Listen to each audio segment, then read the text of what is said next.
Tô pensando.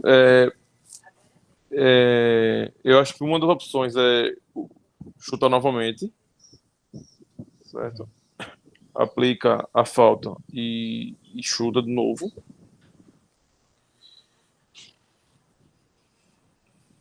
Aham. E a outra? Eu acho que não tem outra nesse caso. Tá. Você lembra da nossa famigerada 6-3-3, Marcelão? Sim. Beleza. Primeira coisa de tudo, vamos lembrar por que isto é uma falta.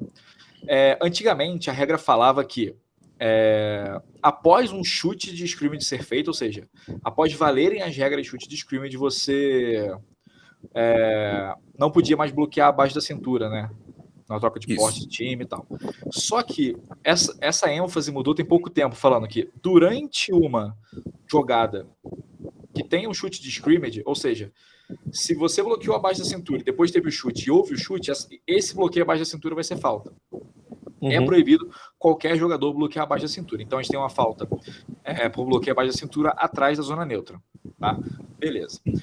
Uma das opções que o Marcelão falou é repetir o chute 15 jardas para trás. Por quê?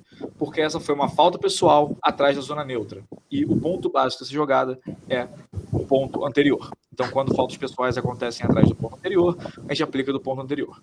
Show de bola. Só que a gente tem uma opção que foi a opção corretamente aplicada no jogo, que é 15 jardas do próximo ponto. Por quê? Em jogadas de chute de scrimmage, em que tem uma falta do time A, e essa falta não é uma interferência com a oportunidade de receber um chute, ou seja, um kick-catch interference, as 15 jardas podem ser aplicadas no próximo ponto se essa bola for do time de retorno. Beleza? Perfeito. Fechou, então. Obrigado, Marcelão. Valeu. Eu só queria problematizar uma coisa aqui. Ah, lá vem. Quem chamou ele? Mandaram mensagem no grupo falando para entrar.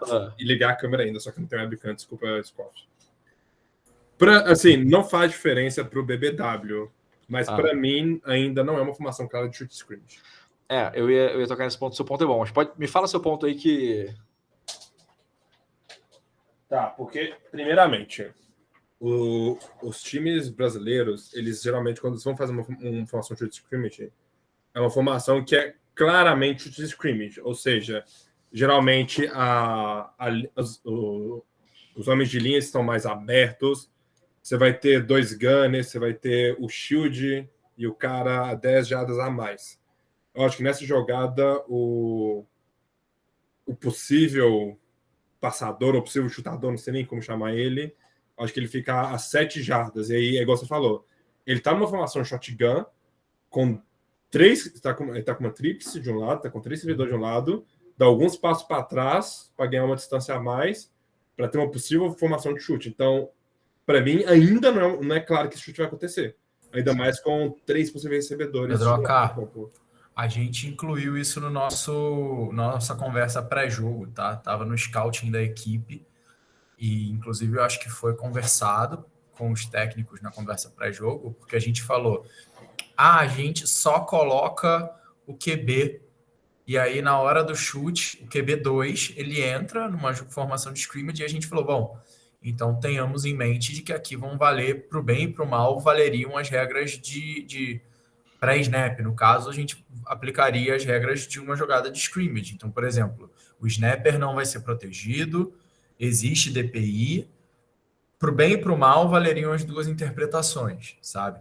E aí isso, por exemplo, me fudeu, porque o profanity no estudo agora, palavrão, vai ser desmonetizado, porque eu tinha que ficar como back vendo a formação de scrimmage, né? Então, foi muito ingrato, mas assim, o que eu posso dizer é que, para o bem e para o mal, a gente conversou que valeriam regras de scrimmage até a hora que o chute é executado, logicamente. E aí a 6-3-13 não fala de formação óbvia de chute. Sim. O que rendeu uma discussão aqui só é porque o Croco, porque era final, acho que do segundo, era o final do tempo. Uhum. E aí eles poderiam querer chutar de novo por ter um lance de tempo e tudo mais, entendeu? Sim. De tentar colocar o Galo numa posição mais cômodo, alguma coisa desse tipo.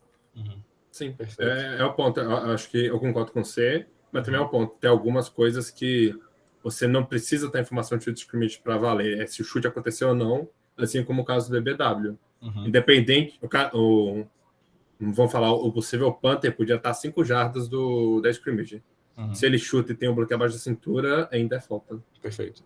E 5 jardas eu não digo, porque aí não é tão fácil fazer a mudança. Mas quando é óbvio que um chute vai ser tentado, ele ganha a proteção do ataque investido ao chutador. Isso. Não é porque ele não estava numa formação que ele não vai ter a proteção. Claro que se ele começar a correr para o lado, e aí do nada ele decide chutar, aí ele não vai ter essa proteção. Mas a partir do momento que ficar óbvio para todo mundo que ele vai tentar esse chute, ele tem a proteção. Perfeito. Bom, seguindo. Ó, essa aqui é boa, hein? Essa aqui é boa. Osiris, posso contar com a sua participação, meu amigo? Pô, fala que o Osiris, acho que ele viu no Twitter essa. Eu vou explicar essa. Eu acho que essa vai demandar um pouco mais de tempo, tá? Porque são 2 vídeos juntos. Aqui o Galo estava numa terceira descida, tá? E aí você vê que é uma jogada que acaba dentro de campo. Beleza? Então o relógio está rodando. Show?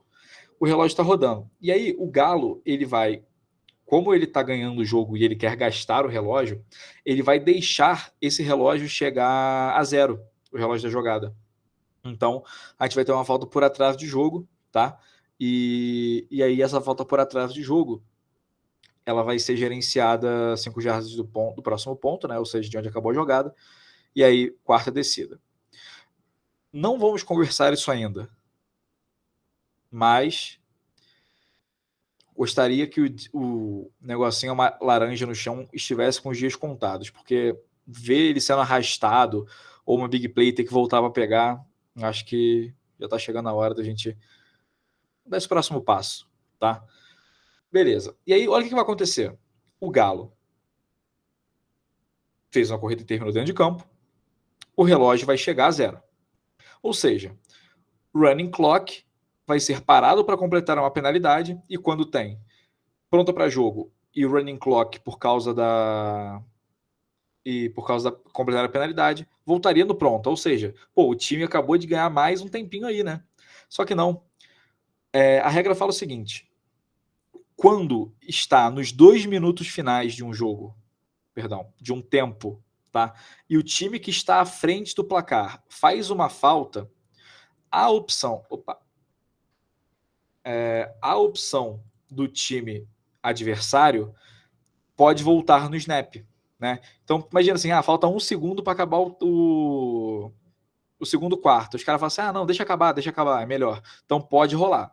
Mas nesse caso, pro Croco era mais interessante rodar no snap. E aí foi o que a arbitragem fez, tá? Então teve uma falta nos 2 minutos finais do time à frente do placar, a opção do time ofendido, ele volta a rodar no snap, beleza? É um guia para situações de fim de jogo, tá? Para não ter táticas injustas de relógio.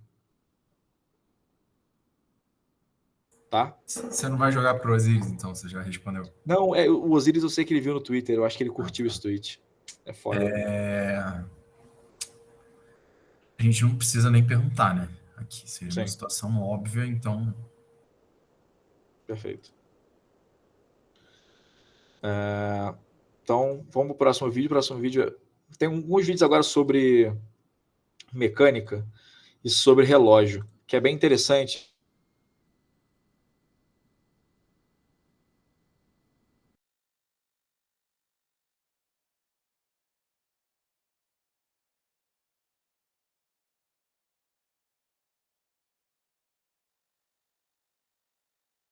Sala, eu olhei rápido, foi barulho de Discord, foi estranho. Vamos lá. Passe, completado, empurrado, sai de campo. Primeira coisa que eu quero destacar eu imagino que o Abner, que é o headline, ele deve me achar muito chato, porque eu sempre falo para ele questões de mecânica, ele se movimentar com propósito. E veja só, ele se movimentou com propósito. Ele recuou para trás. Ele não sai da linha. Ele fica na linha e recua, tá? Então, isso é muito importante como movimentação de arbitragem. E esse cara, ele tem o passe completado no momento em que ele vai ao chão, ele resiste à queda, né? O processo de recepção dele é válido. Só que é o seguinte, olha só, a jarda em que ele é derrubado, aqui é a jarda 20, é a 24. Quer dizer, onde ele começa a ser derrubado é a jarda 24. Ele cai na jarda 27. Cara, se você tá na jarda 24, que é mais à frente do que o ponto onde você caiu, por mais que você caia fora de campo, isso é considerado o maior avanço. E se o seu maior avanço é dado dentro de campo, o relógio precisa continuar rodando, tá? Então, por mais que aqui nessa jogada... e outra coisa, aqui quem tem que marcar esse spot é o head linesman, é o wing, porque esse spot é entre o wing e o deep wing. Então, nesse momento que ele vê o passe, ó, pum, beleza. Aqui faz muito bem o deep wing de voltar, de sinalizar, só quem tem que marcar esse spot é o wing, tá? Beleza? E aí, aqui ele tinha que vir rodando, ó, pum, tá rodando, tá rodando, tá rodando, tá rodando, tá? Alguém tinha que fazer essa chamada de que o relógio tá rodando, beleza? Alguém tem alguma dúvida nesse lance? Tranquilo? Suebo? Eu tenho uma, Coin, rapidão. Claro. Ele alcançou a primeira descida no passe? Não consegui ver. Ah, não, né? Não. Tava na... É porque eu tinha visto só um pirulito, mas agora que eu vi que ele tá entre os dois. Perfeito. 23. Isso. A necessária é na 23. Isso. Beleza. E ele segura na 24. Tá. Beleza. Agora a gente vai ter mais um lance de maior avanço, bem parecido com esse, tá? Ó, mais uma vez, tá? Esse jogador, ele começa a sofrer o contato também na 24, né? Curioso. Na 24. E aí ele cai na 26. Meu Deus. Ou seja, 24, ele é à frente da 26. Então, nesse momento em que ele é arrastado para fora de campo aqui, ó, aqui tem que ser dado o maior avanço, tá? E não o sinal de timeout como ele tendo saído de campo, beleza? Então, a mecânica aqui é boa, tá? A mecânica aqui é boa. Aqui, ó, encaixotou, tá? Tá encaixotado. E aí aqui, ó, aqui é a hora que você faz o que a gente chama do arco, tá? Vou fazer isso aqui. Desculpa, eu fiz o local da seta errado, mas... Você vai fazer isso aqui e vai rodar o relógio. Beleza? Alguma dúvida nessa Mac? Tranquilo também?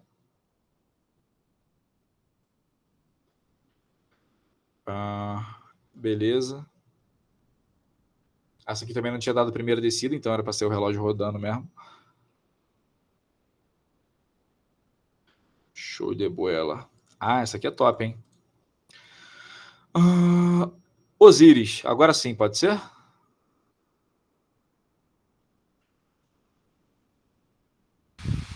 Deixa eu ver se dá para ouvir aqui, porque estava travando aqui para mim. Beleza, eu consigo te ouvir bem, tá? Boa. Eu quero saber o seguinte, se você acha que isso é um intentional grounding, sim ou não, e o que falta na comunicação do line judge.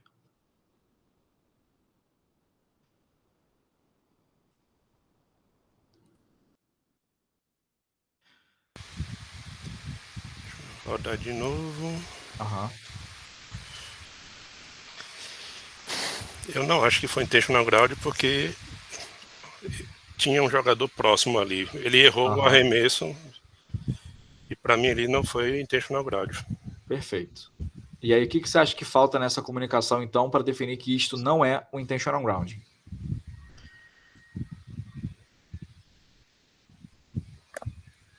Sinal de timeout. Por que sinal de timeout?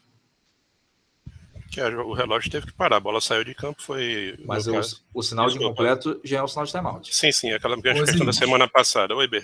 Deixa eu te dar uma dica. Pensa nas condições que classificariam isso como um grounding. Tem algumas coisas que tem que acontecer, né? Para ser ou não... Para ser. Pensa nas condições que precisa para ser um grounding.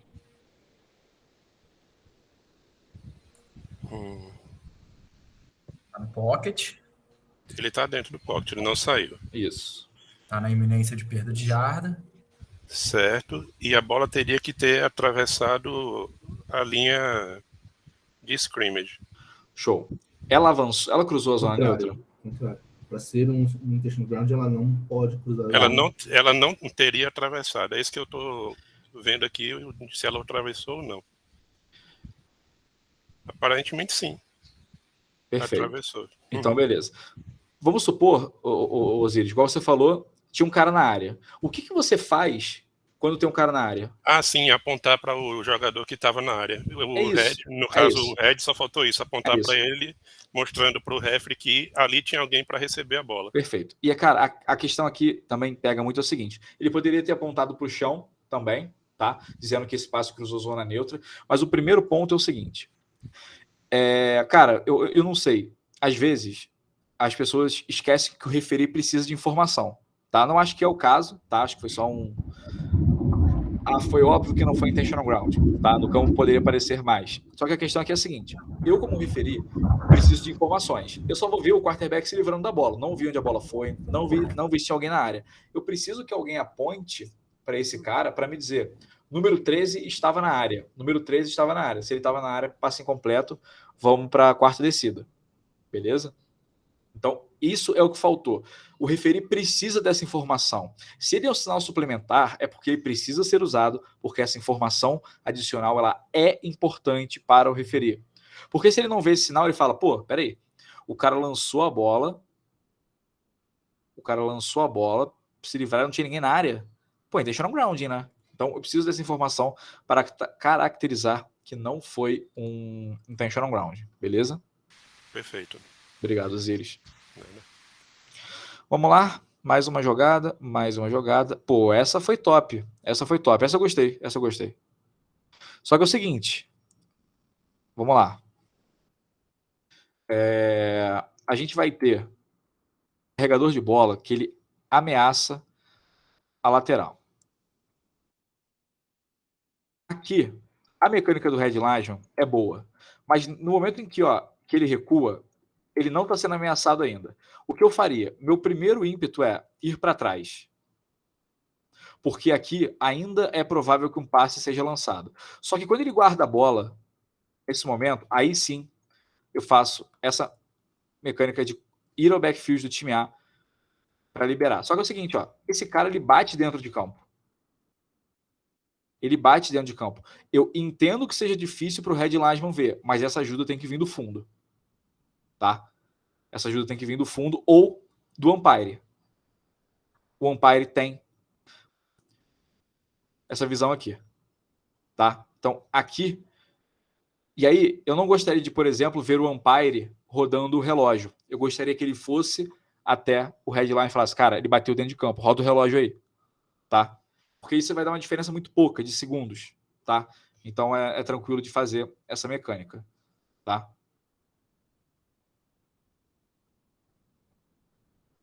Alguém quer falar alguma coisa sobre essa movimentação?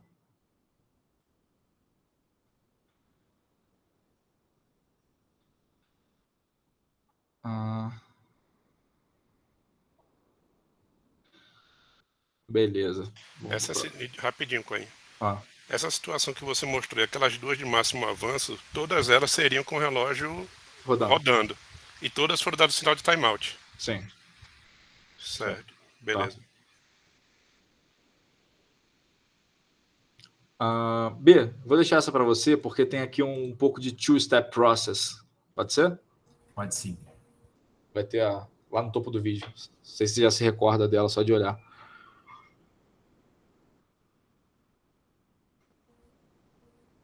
Show. Uma coisa que é importante a gente continua optando. Então, tem uma mecânica invertida nesse lance, você continua fazendo uma mecânica invertida. Então, aqui, por exemplo, o wing, a gente até falou em campo, falei com ele, com o Pina, falei, você deveria ter ido para a linha de gol e quem pega esse spot é o deep wing. A gente não para de optar por ser uma mecânica invertida. Só voltando no lance, rola um contato, rola ali o que parece ser quase que um hook and turn, né? Porque não sei qual seria a caracterização, de repente um armbar, de repente um hook and turn, tem um contato faltoso. Ele impede que esse cara que fica com o braço levantado ali, o 8-7, se torne um alvo do QB. E aí eu acho que é muito importante você entender que, beleza, ter um ato faltoso não necessariamente faz com que você jogue a flag naquele lance. Ele era o alvo dessa bola.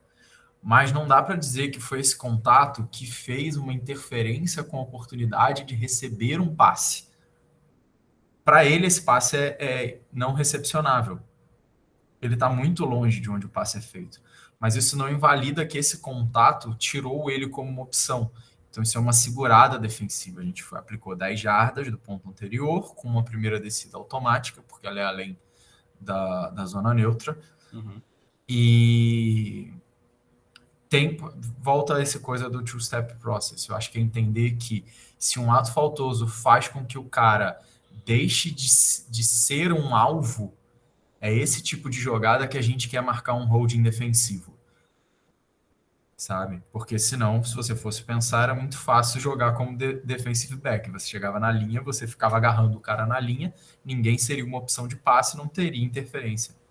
Mas eu acho que é esse o grande filtro para a gente entender o que é um holding de defesa, que a gente vai jogar uma falta por holding de defesa, e também o que o Gui falou, que é o processo de 2 etapas.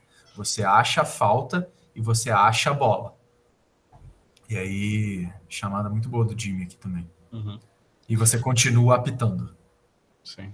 E aí pegar o spot e tal. Só fazer um comentário. O anúncio veio como 10 jardas e por causa das 10 jardas, porque isso era uma primeira para 10, aí tem uma primeira descida, tá? Só que o anúncio tem que vir como primeira descida automática, porque é uma segurada durante uma jogada que houve um passe legal que cruzou a zona neutra, tá?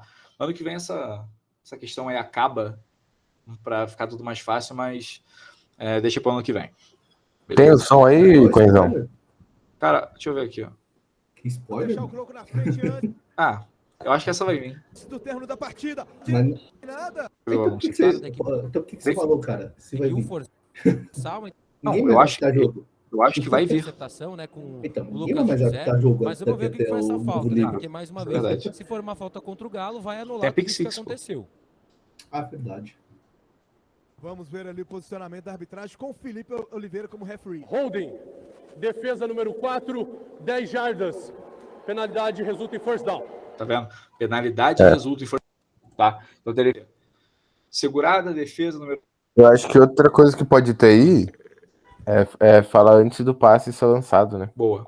Também gosto dessa... Porque aí você descaracteriza a interferência de passe no anúncio.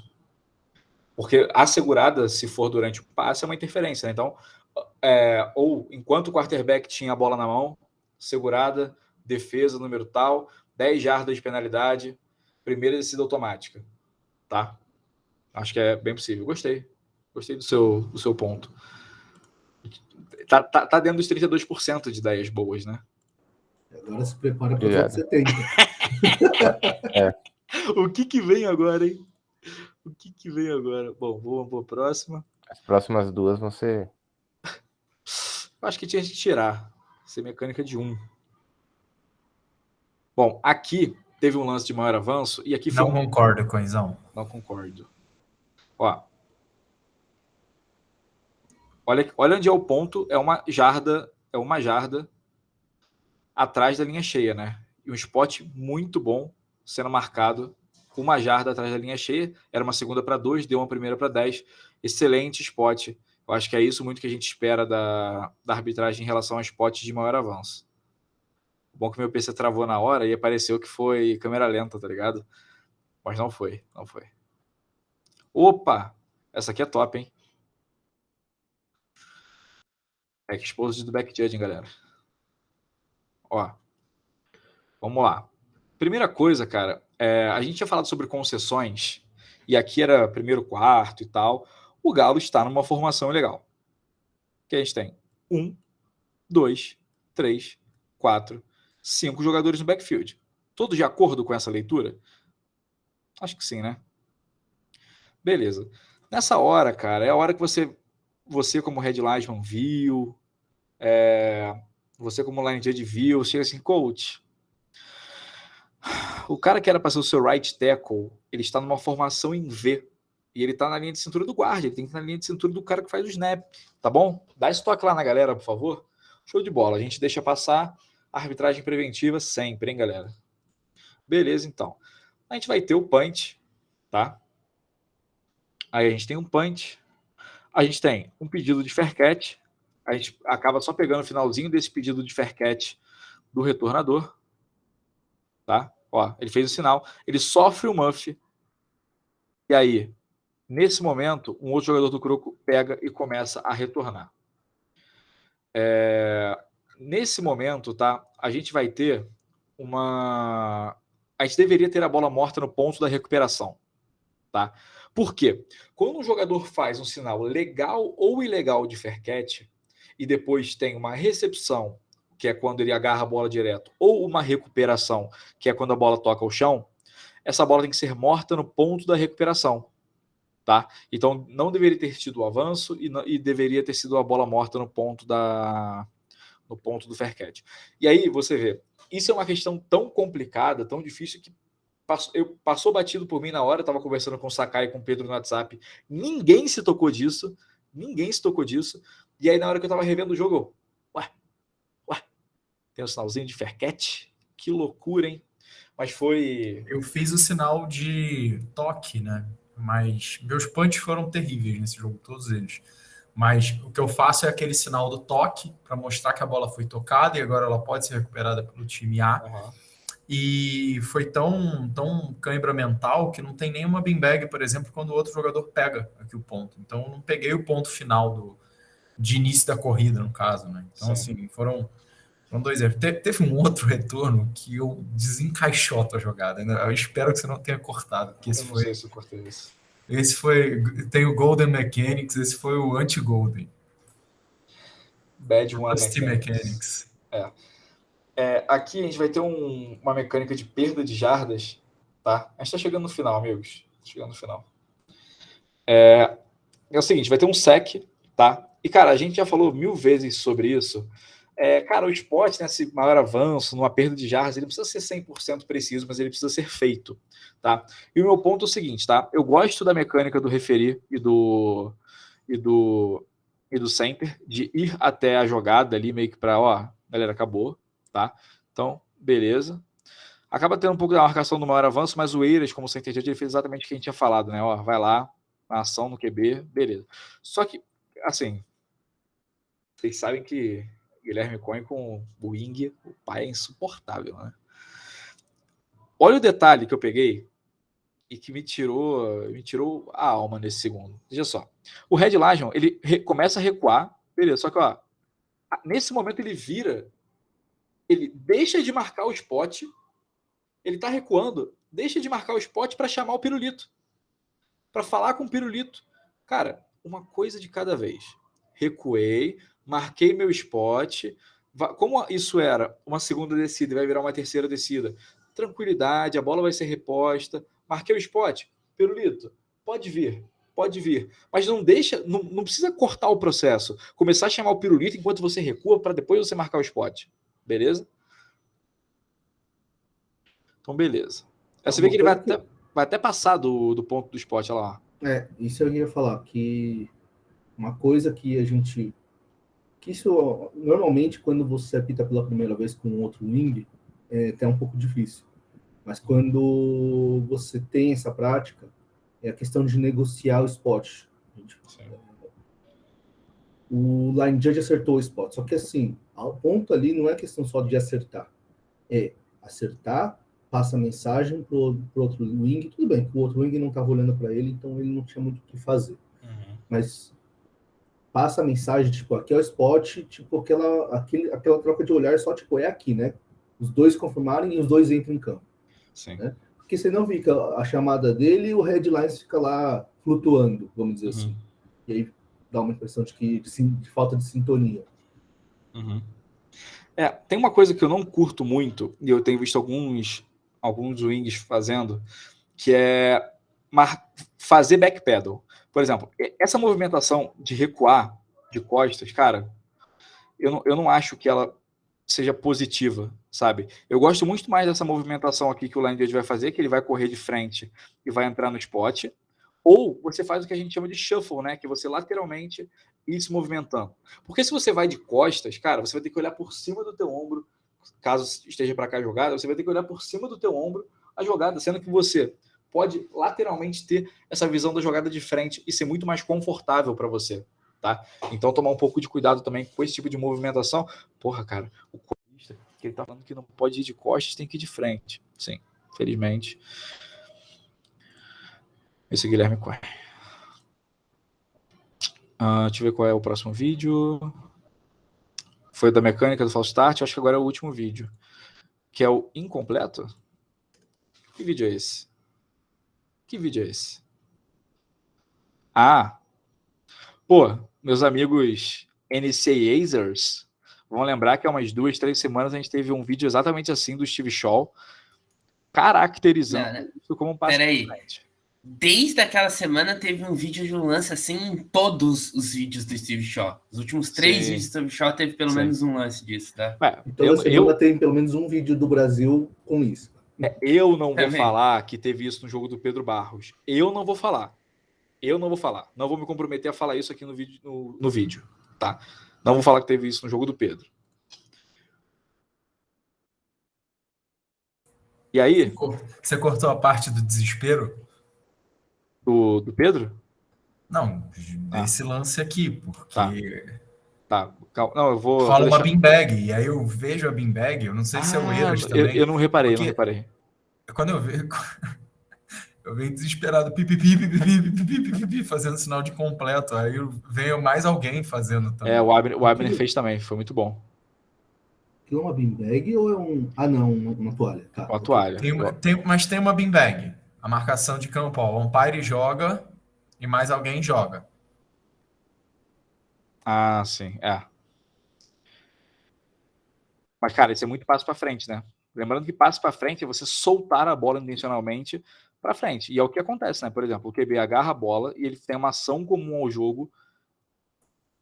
E calha, porque o jogador em motion, atenção back judges, você acompanha o jogador em motion. Em 99% das jogadas, o manual de mecânica diz que você acompanha o jogador em motion. Sim. Então, calhou de eu estar olhando para o lance. E não tá atravessando a chave de ninguém e tudo mais. Uhum. E, de fato, assim, não era uma entrega. Foi bem visível que era um pitch, né? Uhum. E foi uma boa chamada de... Eu acho que demora um pouco para vir a sinalização dos wings. Uhum. O Headlines faz a sinalização do passe completo um pouco tarde, mas ele faz. Eu acho que tem que ser mais imediato. Sim. Né? Eu gosto muito do Abner de Headlines, inclusive um abraço para você, Abner, se você viu até agora, você é um campeão. Vamos trabalhar ainda isso aí até com outros wings, essa questão da movimentação, dessa percepção das jogadas, que às vezes não são muito óbvias, tá? E eu acho que 2023, o Bernardo falou isso muito bem no nosso grupo, 2022 foi um ano de retomada.